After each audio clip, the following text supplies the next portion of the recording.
Hi, welcome back to homes online. ഇന്ന് നമ്മൾ വളരെ ഡിഫറൻ്റ് ആയിട്ടുള്ള ഒരു ഹോം ടൂർ ആയിട്ടാണ് വന്നിട്ടുള്ളത്. ഈ ലൊക്കേഷൻ വരുന്നത് കോഴിക്കോട് മെഡിക്കൽ കോളേജിൻ്റെ അടുത്താണ്. ഇതിൻ്റെ ടോട്ടൽ പ്രൊജക്റ്റ് ചെയ്തിട്ടുള്ളത് സ്വസ്ഥ ക്രിയേഷൻസ് ആണ്. അപ്പോൾ ഈ ഡിസൈൻ ടോട്ടലായിട്ടുള്ളത് നിങ്ങൾക്ക് കാണാം, ഒരു കൊളോണിയൽ ടൈപ്പാണ് ഇതിന് ടോട്ടലായിട്ട് ഇവിടെ ചെയ്തിട്ടുള്ളത്. അപ്പോൾ അതിൻ്റെ ഡീറ്റെയിലിംഗ് ആയിട്ടുള്ള വീഡിയോ ആണ് നമ്മൾ കാണിക്കുന്നത്. അപ്പോൾ എന്തായാലും നമുക്ക് വീഡിയോയിലോട്ട് പോകാം. സ്വസ്ഥ ക്രിയേഷൻ്റെ മാനേജിംഗ് ഡയറക്ടർ മിസ്റ്റർ മിഥുൻ നമ്മോടൊപ്പം ഉണ്ട്. അപ്പോൾ ഈ വീടിൻ്റെ വിശേഷങ്ങൾ എന്തൊക്കെയാണെന്ന് നമുക്ക് മിഥുനോട് ചോദിക്കാം. സ്വസ്ഥ എന്ന് പറയുന്ന കമ്പനി ശരിക്കും 10 വർഷത്തെ പരിചയമായിട്ടുള്ള കമ്പനിയാണ്. കാലിക്കറ്റിലാണ് കൂടുതലും ഫോക്കസ് ചെയ്തിട്ടുള്ളത്. കേരളത്തിന് പുറത്തും കേരളത്തിലും 100ഓളം പ്രൊജക്റ്റുകൾ ചെയ്തു കഴിഞ്ഞൊരു കമ്പനിയാണ്.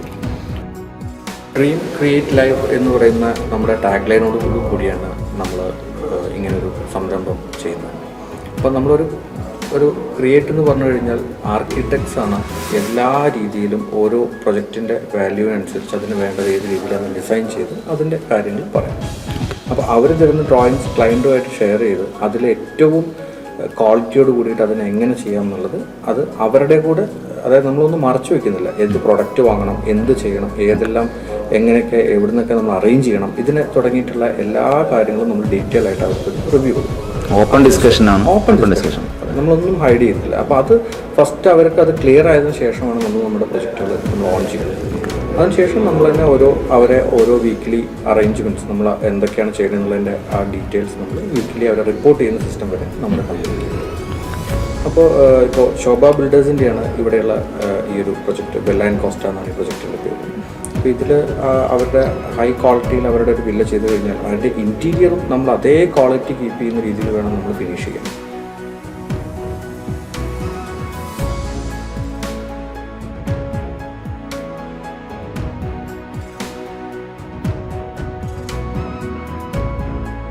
എങ്ങനെയാണ് ഈ ക്ലയൻറ്റ് ഈ പ്രോജക്റ്റിലേക്ക് നിങ്ങൾ എത്തുന്നത്? ഈ ഒരു ക്ലയൻറ്റിന് ഞങ്ങൾ വേറെ ഒരു റിസോർട്ടുമായി ബന്ധപ്പെട്ട ഒരു ഡിസൈൻ കൊടുക്കുകയും ആ ഡിസൈൻ ഇഷ്ടപ്പെട്ടിട്ട് അത് ത്രൂ ഞങ്ങളുടെയിലേക്ക് എത്തുകയാണ്. അപ്പോഴാണ് ഞങ്ങളെക്കുറിച്ച് അവർ അറിയുന്നത്. അങ്ങനെ ഞങ്ങളിലേക്ക് എത്തിയതാണ്. അങ്ങനെ ഫസ്റ്റ് ഒരു മീറ്റിംഗ് ദുബായിൽ വെച്ചുണ്ടാവുകയും ആ മീറ്റിംഗ് ത്രൂ അവിടെ നിന്ന് കൺഫേം ചെയ്തിട്ടാണ് വർക്ക് ഇതാവുന്നത്. അപ്പോൾ ഇതിലൊരു ഏറ്റവും ഹൈലൈറ്റ് ആയ ഒരു ഭാഗമല്ലോ, നല്ല ഒരു തീമോട് കൂടി ചെയ്താണല്ലോ ഈ പാഷ്യോ. ആ ഏരിയ ഒരു ഓപ്പൺ ഏരിയ ആയിട്ട് ലാൻഡ്സ്കേപ്പോട് കൂടിയിട്ടൊരു ഓപ്പൺ ഏരിയ കോൺസെപ്റ്റാണ് ആദ്യം വെച്ചിരുന്നത്. പക്ഷേ ഡിസൈൻ ചെയ്ത് നമ്മൾ എത്തിയപ്പോൾ അവിടെ ഒരു മെഡിറ്റേഷൻ രീതിയിലുള്ള ഒരു കോൺസെപ്റ്റിലേക്ക് വന്നു.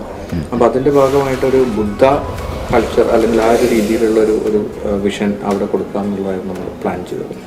അപ്പോൾ ആ ഒരു കോൺസെപ്റ്റ് അവിടെ വന്നപ്പോൾ ഞങ്ങൾ ഈ ഈ വർക്ക് സ്റ്റാർട്ട് ചെയ്യുന്നതിൻ്റെ ഫസ്റ്റ് തന്നെ ഞങ്ങൾ സ്റ്റാർട്ട് ചെയ്ത സംഭവം ശരിക്കും ആ ബുദ്ധ എന്നുള്ള കോൺസെപ്റ്റ് ഓൺ ചെയ്യുന്നു. അതിൽ ആ ബുദ്ധൻ്റെ സ്റ്റാച്യു ഉണ്ടാക്കാൻ വേണ്ടിയിട്ട് നമ്മൾ ബാംഗ്ലൂരിൽ പോയിട്ടൊരു ഒരാളെ കണ്ടുപിടിച്ച് അത് കൊടുക്കുക എന്നുള്ളതായിരുന്നു ഫസ്റ്റ് എടുത്ത ഡിസിഷൻ. ഒരു അറൗണ്ട് ഒരു 8 months കൊണ്ട് തന്നെ അത് നമ്മുടെ കയ്യിലേക്ക് ശരിക്കും അത് വന്നിട്ടുണ്ട്. അപ്പം അതും ഞങ്ങൾ പറഞ്ഞ പോലെ തന്നെ, കാരണം ഏറ്റവും ഇതിൽ ഇഷ്ടപ്പെട്ടൊരു അത്രയും ടൈം എടുത്ത് നമുക്ക് കിട്ടിയ ഏറ്റവും വാല്യുബിൾ ആയിട്ടുള്ള പ്രൊഡക്റ്റും കൂടിയാണത്.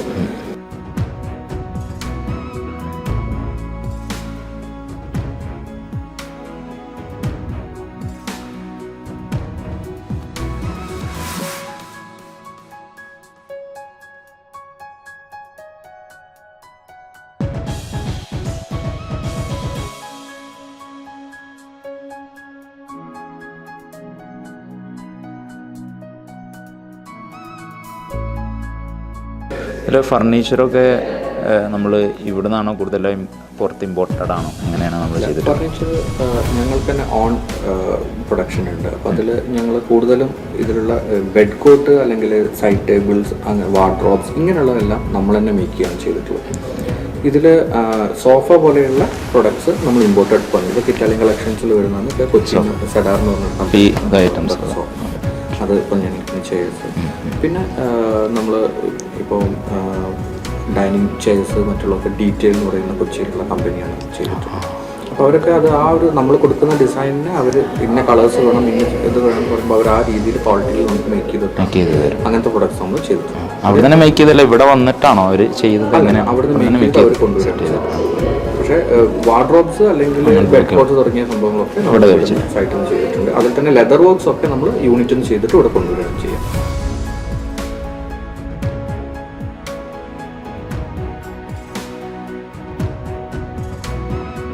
ഞങ്ങൾ പ്രൊജക്റ്റ് ഫസ്റ്റ് തുടങ്ങുമ്പോൾ ഈ ഒരു വർക്ക് ഒരു സ്കെൽട്ടൺ ലെവൽ, അതായത് ഫ്രെയിംഡ് സ്ട്രക്ചേഴ്സ് ആയതുകൊണ്ട് അതിൻ്റെ ഒരു ഫ്രെയിം ഭാഗം അല്ലെങ്കിൽ അങ്ങനെയായിരുന്നു ഇതിൻ്റെ ഒരു ഡിവിഷൻ ഉണ്ടായിരുന്നു. അവിടെ നിന്ന് അങ്ങോട്ടുള്ള സൂപ്പർവിഷൻ എടുത്തുകൊണ്ട് ഒരു ക്ലയൻറ്റിന് വേണ്ടത് എങ്ങനെയാണോ, കാരണം ഈ ക്ലയൻറ്റ് ഫാമിലി ആയിട്ട് പുറത്തുള്ള ആളാണ്, അപ്പോൾ അവർക്ക് ഇങ്ങനെയൊരു പ്രൊജക്റ്റ് മാനേജ് ചെയ്യാനുള്ള ബുദ്ധിമുട്ടുള്ളതുകൊണ്ട് നമ്മൾ നമ്മുടെ സ്റ്റാഫിനെ ഇവിടെ അറേഞ്ച് ചെയ്തിട്ട് അവർക്ക് വേണ്ടി അവരുടെ പ്രൊജക്റ്റിൻ്റെ ഡീറ്റെയിൽസ് പ്രകാരം അല്ലേ ഇവിടെ വർക്ക് ചെയ്യുന്നത് നോക്കുന്ന സിസ്റ്റം വരെ ഞങ്ങൾ അറേഞ്ച് ചെയ്തിരുന്നു.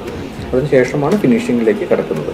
ഫിനിഷിങ്ങിൻ്റെ ഓരോ ഘട്ടത്തിലും നമ്മൾ അവരായിട്ട് ഇന്ന പ്രൊഡക്റ്റുകൾ ഉപയോഗിക്കുന്നു, ഇന്ന കാര്യങ്ങളാണെന്നുള്ളത് നമ്മൾ അറിയിക്കും. പിന്നെ ഒരു ക്ലയൻറ്റിന് വേണ്ടി ഒരു ഡിസൈനിങ് സ്റ്റാർട്ട് ചെയ്യുമ്പോൾ തന്നെ, കാരണം എല്ലാവർക്കും ഇപ്പോൾ ആർക്കിടെക്ട്സ് ആണെങ്കിൽ പോലും പല സമയത്തും വരുന്നൊരു മേജർ പ്രോബ്ലം എന്താണെന്ന് വെച്ച് കഴിഞ്ഞാൽ, ഒരു ഡിസൈൻ ചെയ്തിട്ട് നിങ്ങൾ ഇതിലാണ് താമസിക്കേണ്ടത്, ഇതിലൊരു മെറ്റീരിയലും മാറ്റാൻ പറ്റില്ല, അല്ലെങ്കിൽ പല കോൺസെപ്റ്റുകളും ഇത് ചേഞ്ച് ചെയ്യാനേ പറ്റില്ല എന്ന് പറയാറുണ്ട്. പക്ഷേ അങ്ങനെ ഒരു ഇതിന് ഞാൻ ശരിക്കും എതിരാണ്. ബിക്കോസ് നമ്മളല്ല ഈ വീട്ടിൽ ഇപ്പോൾ ഡിസൈൻ ചെയ്ത ആർക്കിടെക്റ്റ് ഒരിക്കലും ഈ വീട്ടിൽ താമസിക്കാൻ പോകുന്നില്ല, ഇവിടെയുള്ള ക്ലയൻറ്റാണ്. അപ്പോൾ ആ ക്ലയൻറ്റിന് വേണ്ട രീതിയിൽ വേണം നമ്മൾ ഡിസൈൻ ചെയ്യാൻ. അപ്പോൾ അതിൽ മാറ്റങ്ങൾ വേണ്ടി വന്നാൽ, ഇപ്പോൾ മെറ്റീരിയൽസിലാണെങ്കിലും അല്ലെങ്കിൽ യൂസ് ചെയ്യുന്ന പ്രൊഡക്ട്സിലാണെങ്കിലും ചിലപ്പോൾ മാറ്റം വരുത്തേണ്ടി വരും. ചിലപ്പോൾ അത് കോമൺ മെറ്റീരിയൽ ആയിരിക്കാം, പക്ഷേ അത് അവർക്ക് വേണ്ടത് എന്താണോ അതിനെ ബേസ് ചെയ്തിട്ടാണ് നമ്മൾ ഓരോ പ്രൊജക്റ്റും ചെയ്യുന്നത്. മറ്റേത് നേരെ ഓപ്പോസിറ്റ് ഉണ്ടാവും. നമ്മൾ ഇന്നത് പറഞ്ഞു, ഇന്നത് തന്നെ വേണമെന്ന് ആർക്കിടെക്റ്റ് പറഞ്ഞു. അപ്പോൾ ആർക്കിടെക്റ്റ് എന്ന് പറഞ്ഞാൽ എല്ലാം തികഞ്ഞ ആൾ എന്നല്ല അതിൻ്റെ മീനിങ്. പകരം നമ്മൾ സജസ്റ്റ് ചെയ്യാം ഇന്നതാണ് പുതിയത് ഇതാണ്. പക്ഷെ അതൊരു ക്ലയൻറ്റിനും കൂടി ഓക്കെ ആണോ എന്നുള്ളതും കൂടി നമ്മൾ ചെയ്ത് നോക്കിയിട്ടാണ് നമ്മൾ ഓരോ പ്രൊഡക്റ്റും സെലക്ട് ചെയ്യുന്നത്, ഓരോ മെറ്റീരിയലും സെലക്ട് ചെയ്യുന്നത്. അത് അതിൻ്റേതായിട്ടുള്ളൊരു സന്തോഷം ഈ ക്ലയൻറ്റിനും പല ഭാഗങ്ങളിൽ ഉണ്ടായിട്ടുണ്ട്. കാരണം ആ ക്ലയൻറ്റ് ഇഷ്ടപ്പെടുന്ന പല പ്രൊഡക്റ്റുകളും നമുക്ക് അറേഞ്ച് ചെയ്യാൻ പറ്റും. അതേപോലെ ഡീറ്റെയിൽ നിന്നാണ് നമ്മൾ ചില പ്രൊഡക്റ്റുകളൊക്കെ എടുത്തിട്ടുള്ളത്. അതൊക്കെ അവിടെ നമ്മൾ നമ്മുടെ തീം പറഞ്ഞ് നമ്മൾ അവരെ ക്ലയന്റിനായിട്ട് അത്ര നമ്മൾ ക്ലോസ് ചെയ്തിട്ട് ഓരോന്ന് ഡിസ്കസ് ചെയ്യുന്നതുകൊണ്ടാണ് നമുക്ക് ഈ ഒരു രീതിയിലേക്ക് എത്താൻ കഴിയും. ഈ അതിൽ തന്നെ പല കാര്യങ്ങളിൽ എന്തെങ്കിലും അവർക്കൊരു കംഫർട്ട് എല്ലാം തോന്നിയാൽ ആ പ്രൊഡക്റ്റിനെ മാറ്റി പുതിയ പ്രൊഡക്റ്റ് റീപ്ലേസ് ചെയ്യാൻ നമ്മളൊരു മടിയും എവിടെയും കാണിച്ചിട്ടില്ല. കാരണം ചിലപ്പോൾ ഈ ക്ലയൻസിന് ഒരിക്കലും ചിലപ്പോൾ നമ്മൾ കാണുന്ന വിഷൻ കിട്ടിക്കൊള്ളുന്നില്ല. നമ്മൾ പ്രൊഡക്റ്റ് കഴിഞ്ഞാൽ എങ്ങനെ ചിലപ്പോൾ നമുക്ക് ആലോചിക്കാൻ കഴിയുന്നുണ്ടാവും. പക്ഷെ ഒരു ക്ലയൻറ്റിന് ചിലപ്പോൾ അത് ഉണ്ടായിക്കൊള്ളുന്ന ഇതില്ല. അപ്പോൾ ചിലപ്പോൾ നമ്മൾ ഉദ്ദേശിച്ചതല്ല അവരുദ്ദേശിച്ചതെന്നൊക്കെ ചില സമയത്ത് നമുക്ക് ഫീൽ ചെയ്യുമ്പോൾ നമ്മളത് അവർക്ക് വേണ്ടി ചേഞ്ച് ചെയ്യാനും നമ്മൾ പലപ്പോഴും തയ്യാറായിട്ടുണ്ട്. അപ്പോൾ അത് അങ്ങനെ ഒരു, അതായത് ആ ക്ലയൻറ്റ് ഭാവിയിൽ ഇവിടെ ജീവിക്കുന്ന സമയത്ത് അവർക്ക് ഒരു പ്രൊഡക്റ്റ് പോലും നമ്മൾ അവരോട് ചോദിക്കാതെ ചെയ്തു എന്നുള്ളൊരു ഏരിയ എവിടെയും വരുന്നില്ല.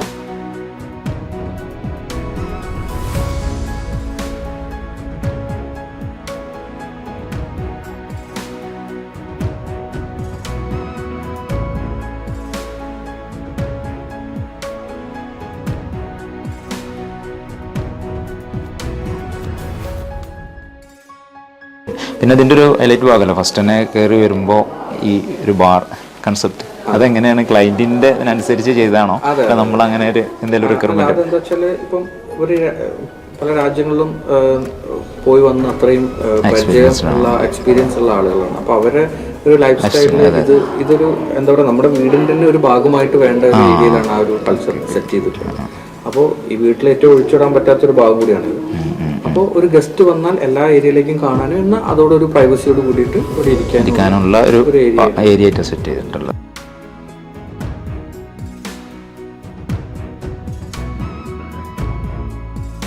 ഇപ്പോൾ ചില മാസ്റ്റർ ബെഡ്റൂം ഗ്രൗണ്ട് ഫ്ലോറിലാവുമല്ലോ, അപ്പോൾ ഇതിന് നമ്മൾ സെറ്റ് ചെയ്തിട്ട് ഫസ്റ്റ് ഫ്ലോറിലാണ്.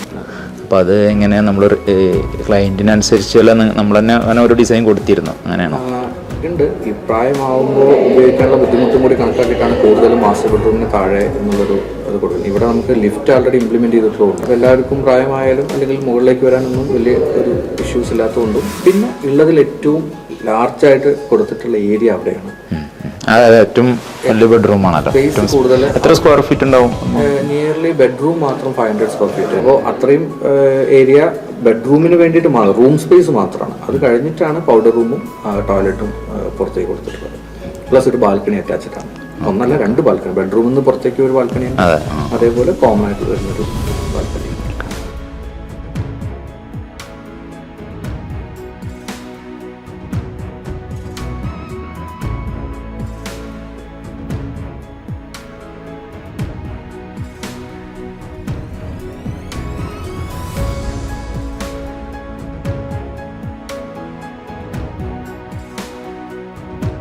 ഇത് ടോട്ടൽ വരുന്നത് 4800 സ്ക്വയർ ഫീറ്റ് അതെ, നിയർലി 5000 സ്ക്വയർ ഫീറ്റ് ആണ് ടോട്ടൽ വരുന്നത്. 4 ബെഡ്റൂം, അതേപോലെ ഒരു ലിവിങ്, അങ്ങനെയൊക്കെയാണ് വരുന്നത്. പക്ഷേ ഇതിൽ ടോട്ടൽ ഉപയോഗിച്ചപ്പോൾ കളർ തീം ഉണ്ടല്ലോ, ഒരു വൈറ്റ് ആൻഡ് ഗ്രേ, അങ്ങനെ ഒരു തീം ഒരുപാട് സ്ഥലത്ത് വന്നിട്ടുണ്ട്. അപ്പോൾ അങ്ങനെ ഒരു ക്ലൈൻറ്റിൻ്റെ ഇതിനനുസരിച്ചാണോ അല്ല നമ്മൾ തന്നെ അങ്ങനെ ഒരു ക്ലൈൻറ്റിനെ സജസ്റ്റ് ചെയ്ത് തന്നെയാണ്. അതെന്താണെന്ന് വെച്ച് കഴിഞ്ഞാൽ നമ്മൾ ഇതിനൊരു കൊളോണിയൽ കോൺസെപ്റ്റ് മിക്സ് ചെയ്തിട്ടാണ് ഈ പ്രൊജക്റ്റ് ചെയ്തിട്ടുള്ളത്.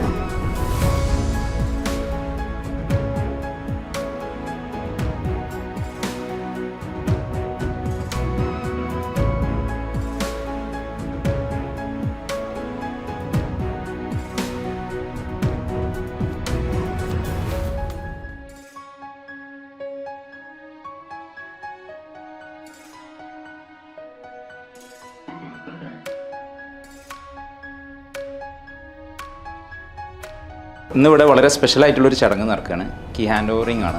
അതിന് നമ്മുടെ കൂടെ ശ്വസ്ത കമ്പനിയുടെ മാനേജിംഗ് ഡയറക്ടർ മിഥുനുണ്ട്, അതുപോലെ തന്നെ ഹൗസ് ഓണേഴ്സ് ഇവിടെ ഉണ്ട്, മാഡം. അപ്പോൾ നമുക്ക് ചടങ്ങിലേക്ക് കിടക്കാം.